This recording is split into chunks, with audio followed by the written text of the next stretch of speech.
ask you real quick, just because I know when Adrien had his little situation, you know, everybody asked you your thoughts on it, your advice for him and stuff like that, and you know, you made your feelings known. I mean, you kind of said Adrien, you know, he's kind of emotional. I mean, he was speaking the truth and everything, but when the media takes headlines like that and they run with, because you know how the media does, they run with certain headlines and it can look like something that it ain't really that. Yeah. Does that make it difficult for you, like when you go back to Adrien and y'all meet up, like do y'all ever saying to each other like, yo, why you say that about me? Oh no, like I sit down and talk to him on the regular. I mean, that's one thing with him, you know, before he really blew up, you know, I was one of those guys he really looked up to. You know, he used to fight him on undercards a lot. Yeah. And you know, now, you know, I kind of had to, I always had love for AB, but you kind of had to step back and let him do his own thing.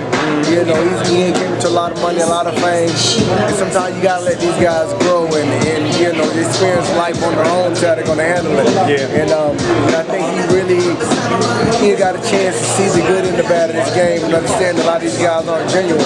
You know, he's the type of guy that enjoys that brotherly love, and you know, I think he feels a little like heartbroken about Floyd's situation and about other situations that happen because he loves that brotherly love, and you know, so you know, so he's been coming around a lot more, man, and you know, you just been talking to him. Of course, we've been having a good time, but at the same time, we come from that same type of environment, you know, so he can relate.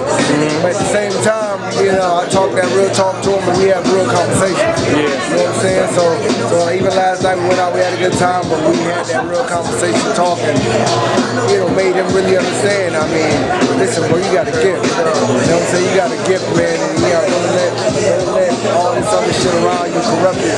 You know what I mean? Because there's going to be a lot that comes with this game. A lot of people want it, a lot of people pray for it and ask for it, but, you know, sometimes it's a lot, you know what I mean, a lot more than they can handle. So, you know, so it's good that, you know, that he has, you know, guys like myself and other guys that are able to talk to him and get a little bit of, you know what I mean? Like I said, I've been doing this for a minute. Yeah. You know what I mean? I came into the game just like him, young, into a lot of money. I went through my ups and downs, so you know, I'm just telling them about my different experiences that I went through. You know, you still young, right now. Is that weird for you to like? I mean, you almost like you're like the veteran now. Yeah, man. Yeah, it feels nuts, man. It feels nuts to see a lot of these young guys that I've seen grow up, like Keith Thurman, Porter. You know, I used to spar with Keith.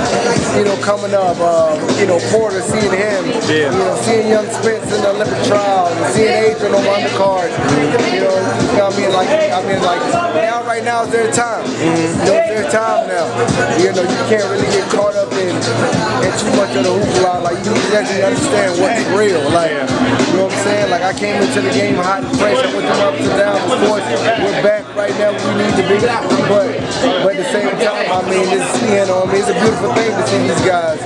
You know what I mean? Coming up and doing their thing, and I'm living their dream and getting that money. Yeah. Does it make it somewhat odd for you though, because you're a welterweight, you fighting at 147. A lot of these guys that was coming up, now they all welterweights too. So you know, you're kind of in a position where you might have to fight, you might not. It makes it a little bit awkward, but at the same time, man, I believe they have a lot of love and respect for me. You know, like I said, I've known these kids for a long time. But at the same time, when it comes to this business, man, you know, if it comes down to it, you know, like if the business makes sense, you gotta do what you gotta do. You know what I mean? But at the end of the day, it's all love. Like I understand, you have to understand, you know, this life. You understand this concept of the type of game that we're in.